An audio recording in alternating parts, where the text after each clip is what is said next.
मुद्रा का वर्गीकरण, अगला टॉपिक। इनकी थ्योरी मुझे नहीं लगता लिखवाने की जरूरत है।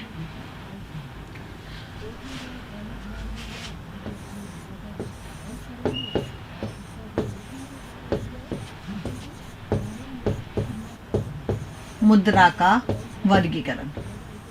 देखो, मुद्रा के वर्गीकरण की अगर मैं बात करती हूँ तो नंबर पहला है प्रकृति पर आधारित मुद्रा के प्रकार। प्रकृति पर आधारित, कोई बताएगा कितने प्रकार की होती है मुद्रा के प्रकार? प्रकृति पर आधारित मुद्रा के प्रकार, इसको फिर से हमने दो भागों में बांटा है।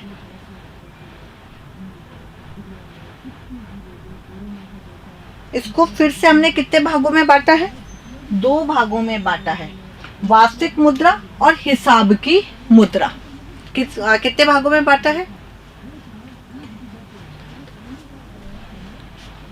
अच्छा, हाँ, सूत्र सूगला लग रहा था ना, क्योंकि गलत था, और जब भी फॉर्मूला गलत होता है तो हमेशा सूगला दिखता है।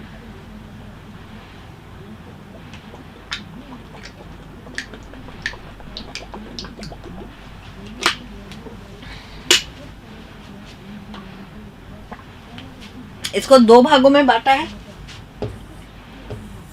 एक कौन सा भाग है? वास्तविक मुद्रा,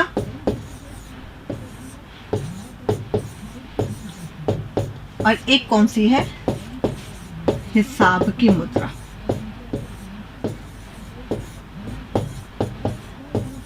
देखो, मुद्रा की प्रकृति यानी मुद्रा क्या है, उसके आधार पे हमने इसको दो भागों में बांटा। वास्तविक मुद्रा यानी जो सचमुच में प्रचलित है।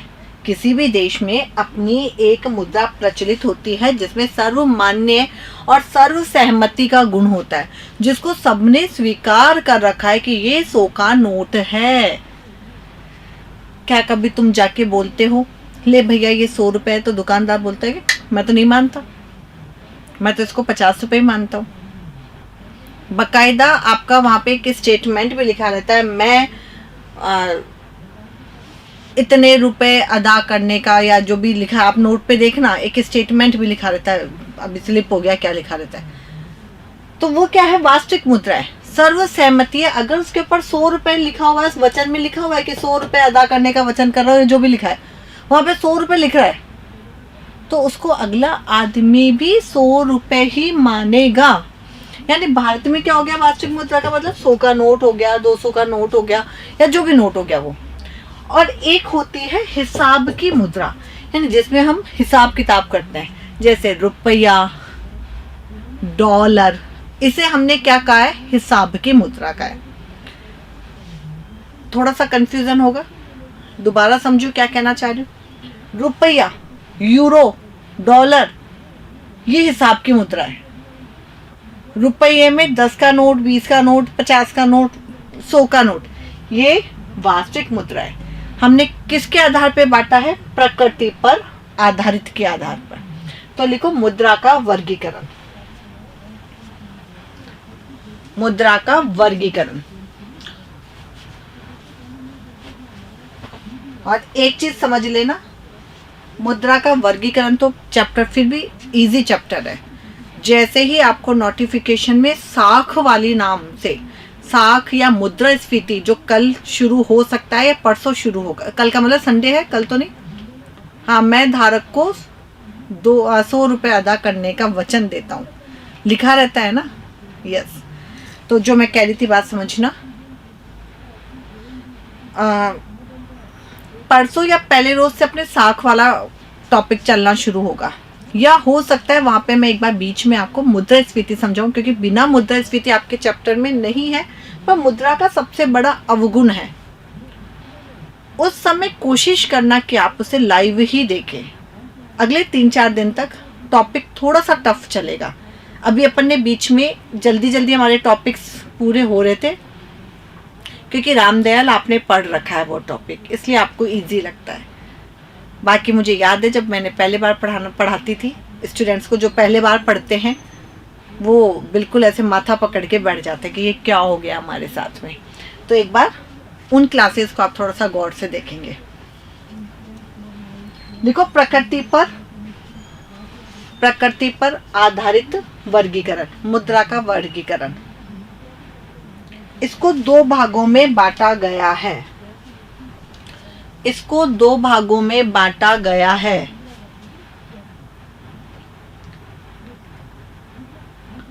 नंबर 1 वास्तविक मुद्रा। नंबर 1 वास्तविक मुद्रा, और एरो करके लिखना शुरू करें। किसी देश की प्रचलित मुद्रा,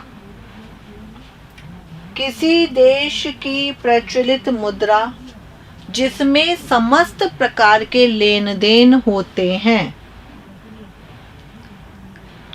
किसी देश की प्रचलित मुद्रा जिसमें समस्त प्रकार के लेन देन होते हैं।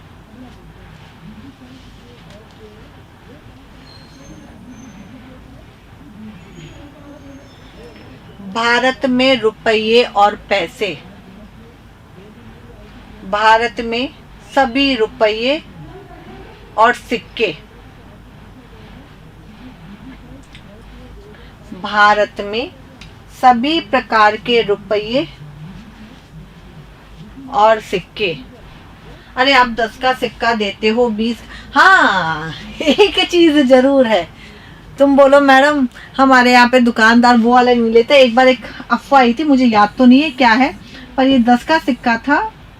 10 का सिक्के याद ही नहीं आ रही, उस दुकानदार, मतलब एक घटना हुई थी मेरे साथ में, तब मुझे उस दुकान वाले ने बताया था।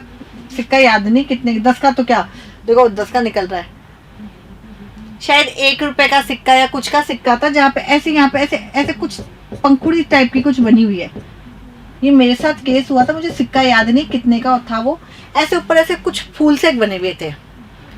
अब उसने मुझे ये कहा कि मैडम 7 रुपए खुले देना। मैंने दे दिया उसको सिक्का, 5 का एक, और वो 5 के में थी या वो जो इसमें भी थी, याद नहीं मुझे घटना। मथुरा वृंदावन गई थी मैं, तब की बात है। तो उसने कहा मैडम ये सिक्का तो नकली है। तो मैंने कहा कैसे नकली है, ला मुझे दे। मैंने उसको लिया, तो मैंने कहा तूने इसको ऐसे करके आखिर में देखा क्या इसमें क्या नकली है। तो बोला मैडम इसमें पंखुड़ियों की संख्या कम ज्यादा है। यानी एक अफवाह उड़ी थी कि इतनी पंखुड़ी वाला सिक्का नकली है, इतनी पंखुड़ी वाला सिक्का असली है। और फिर उस पंखुड़ी वाले सिक्के को सही साबित करने के लिए आरबीआई ने बहुत मैसेज किए थे। मुझे अभी भी याद है, मेरे मोबाइल पे हर दूसरे तीसरे दिन में एक आरबीआई, मतलब जो सरकार के द्वारा मैसेज आते हैं ना, वो आते थे कि भैया ये दोनों ही प्रकार के सिक्के हमारे ही है, आप इनको प्रचलन में रहने दें। तो ऐसी विवाद वाली स्थिति कभी कभी हो जाती है, ये तो अपवाद है हमारा लिटरली। अच्छा, एक और अभी एक और अफवाह चल रही है। 1 का सिक्का देखा होगा, एक होता है छोटा और एक होता है बड़ा। इस छोटे वाले को नहीं लेते दुकान वाले। इनफैक्ट ये जो लाल बत्ती पे जो मांगने वाले आते हैं, उसमें मेरे पास में, मैंने कहा बेटा खुला नहीं है मेरे पास में। तो मुझे 1 का सिक्का दिख गया, मैंने कहा ले ले, 1 का नोट सिक्का पड़ा है, एक के 2 सिक्के थे। मैंने कहा ये ले, ये है मेरे पास में। तो वो बड़ा वाला सिक्का तो रख ली, और छोटे वाले के लिए मुझे कहती है वापस ले लो, ये तो नकली है। मैं कहा तेरे को कहाँ से ज्ञान प्राप्त हो गया, ये नकली है। बोला नहीं, ये छोटा सिक्का है ना, इसको तो घिस दिया चारों तरफ से, तो ये नकली हो गया। फिर मुझे बाद में पता चला कि दुकानदार भी छोटे वाले 1 रुपए के सिक्के को नहीं ले रहे। तो ये समय समय पे अफवाहें हो जाती है, क्योंकि सिक्के में या नोटों में क्या होनी चाहिए, सर्व सहमति होती है, तभी तो उस देश में वो प्रचलित है। आ गई बात समझ में। नंबर 2 लिखो, हिसाब की मुद्रा। तुम्हारे साथ नहीं हुई क्या कभी ऐसे कोई भी केस कि तुमने नोट दिया हो, उसको मना कर दिया हो कि नहीं ये तो हम नहीं लेंगे, नहीं मानेंगे। हाँ, नोट, फटे हुए नोट को नहीं माना जाएगा। 2000 के नोट के ऊपर अगर पेन से कुछ लिखा हुआ है तो उसको एक्सेप्ट नहीं किया जाएगा। तो वो तो आपने नोट के साथ में छेड़खानी करी है, वो बातें अलग है। नंबर 2 लिखो, हिसाब की मुद्रा, जिससे समस्त प्रकार के हिसाब होते हैं, जिससे समस्त प्रकार के हिसाब होते हैं, जैसे रुपया, डॉलर, यूरो आदि।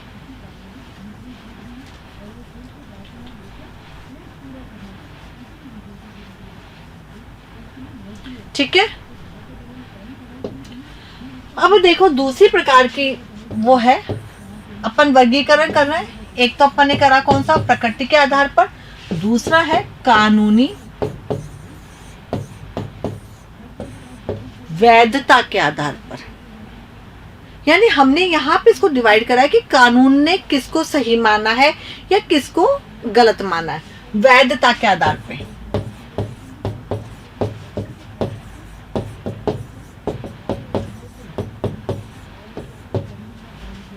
अब एक तो इसमें हो गई वैध मुद्रा और एक हो गई ऐच्छिक मुद्रा। यानी वैधता के आधार पे एक मुद्रा तो हो गई कौन सी, वैध मुद्रा, और एक हो गई कौन सी मुद्रा, ऐच्छिक मुद्रा। वैध मुद्रा का मतलब जिसको भैया स्वीकार करना कंपलसरी होगा कि ऐसा है तो ऐसा है। और दूसरी ऐच्छिक मुद्रा, जैसे मैंने भी आपको एग्जांपल दिया था वैध मुद्रा का, वापस समझो एक बार।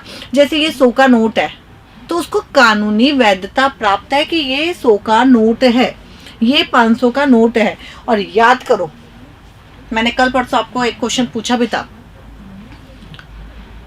कि अगर वो 2000 का नोट मोदी की घोषणा करने से पहले आपको कोई देता तो आप उसको ले लेते क्या? यदि वो 2000 का नोट आपको मोदी की घोषणा से पहले कोई देता तो आप स्वीकार कर लेते क्या? बताओ मुझे, स्वीकार कर लेते क्या?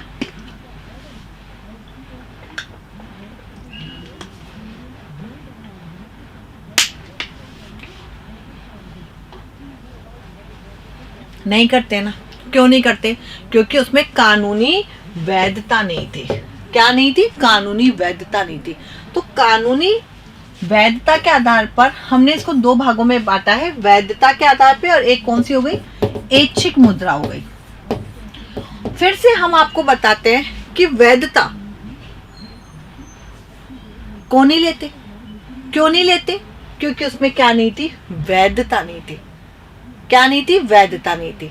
अब आप क्या अब ले लोगे क्या? वो आप बोलोगे हाँ मैम अब ले लेंगे। अब क्यों ले लोगे? क्योंकि अब उसके अंदर वैधता क्या हो गई है, सम्मिलित हो गई है। हमें कोई आपत्ति ही नहीं है। परंतु यहाँ पे वैधता को भी हमने फिर से दो भागों में बांटा है। एक है सीमित वैधता और एक है असीमित वैधता। सीमित वैधता जिसके साथ में एक सीमा बंधी हुई है। जैसे उदाहरण पुराना है, वर्तमान में तो 25 के सिक्के वैधता है ही नहीं, मानते नहीं है, वही आउट ऑफ हो गए। 25 पैसे के सिक्के से आप ज्यादा से ज्यादा एक लिमिट तक का ही पेमेंट कर सकते थे आपने। अच्छा यहाँ पे तो फिर भी 25 रुपए तो बता रहा था वो, परंतु हमारे पास में एक दुकानदार था, उसको अगर मैं 25-25 के सिक्के 5 रुपए के भी दे आती थी तो वो ये कहता था मैं नहीं लूंगा। हालांकि वो ये चीज क्या करता था, गलत करता था। ऐच्छिक मुद्रा यानी उसको स्वीकार करना। अच्छा सॉरी, पर इसको समझो, यानी उन 25 पैसे के ऊपर एक सीमा थी कि आप 25-25 पैसे से एक सीमा तक का ही भुगतान कर सकते हो। उस सीमा के ऊपर का भुगतान ग्राहक, वो दुकानदार चाहे तो स्वीकार करेगा, दुकानदार चाहे तो नहीं स्वीकार करेगा। असीमित वैधता जैसे 10 का नोट, 100 का नोट, 500 का नोट, 2000 का नोट, इसमें असीमित लाखों के भुगतान हो सकते हैं। 2-2 हजार से 500 आपकी इच्छा हो जितना भुगतान करे। इनके साथ में असीमित वैधता जुड़ गई है। वहीं पर कानूनी आधार पे हमने दो भागों में बांटा, वैधता के आधार पे और एक बांटा ऐच्छिक। इसको एक्सेप्ट करना अनिवार्य है, कोई भी मना नहीं करेगा। पर ऐच्छिक में क्या होगा, मेरी इच्छा है तो मैं एक्सेप्ट करूं और मेरी इच्छा है तो मैं नहीं करूं। एग्जाम्पल देंगे कोई आप? देखो यहाँ पे मैं वापस बार बार समझा रही हूँ क्योंकि यहाँ पे भावों में से क्वेश्चन आ सकता है। एक क्वेश्चन तो कार्य की, ये जो मैंने इंडेक्स बनाई थी ना,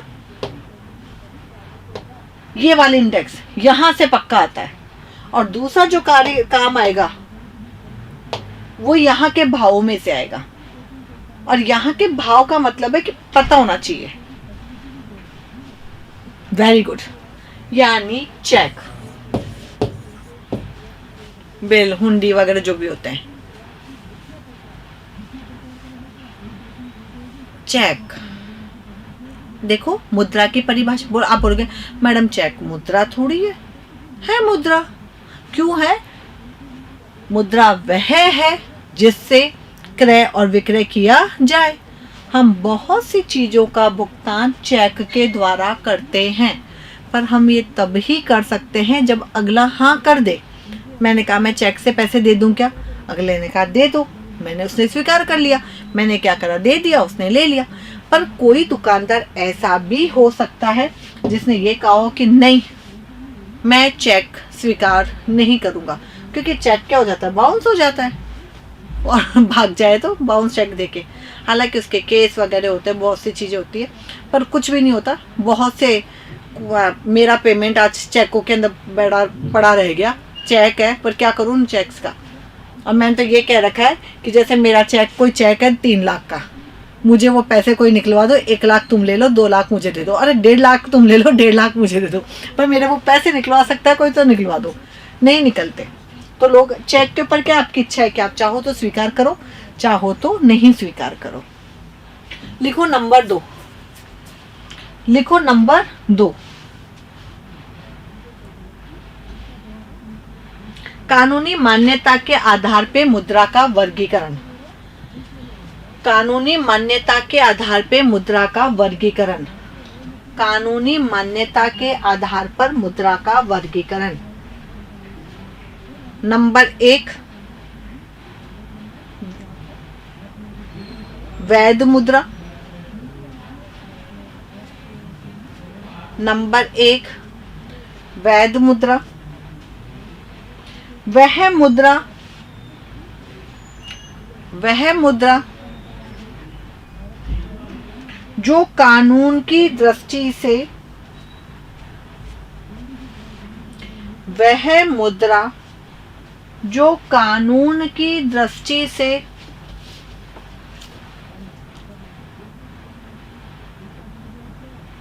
मान्य है या स्वीकार्य है, मान्य है। वह मुद्रा जो कानून की दृष्टि से मान्य है।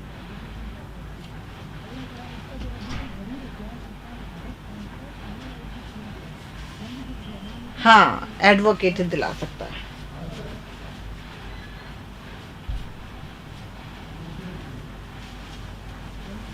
लिख लिया?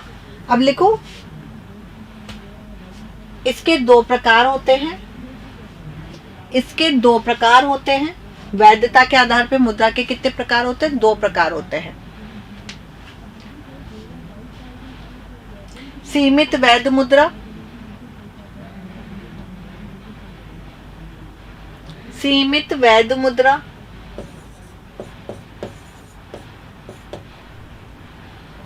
जैसे 25 पैसे के सिक्के 25 रुपए तक ही स्वीकार थे। सीमित वैध मुद्रा 25 पैसे के सिक्के 25 रुपए तक ही वैध थे। 25 रुपए तक ही वैध थे या स्वीकार्य थे। वैध थे या स्वीकार्य थे। वैध थे या स्वीकार्य थे। नंबर 2 पे लिखो असीमित वैध मुद्रा। असीमित वैध मुद्रा जैसे 1 रुपए, 100 रुपए, 500 रुपए, 2000 रुपए।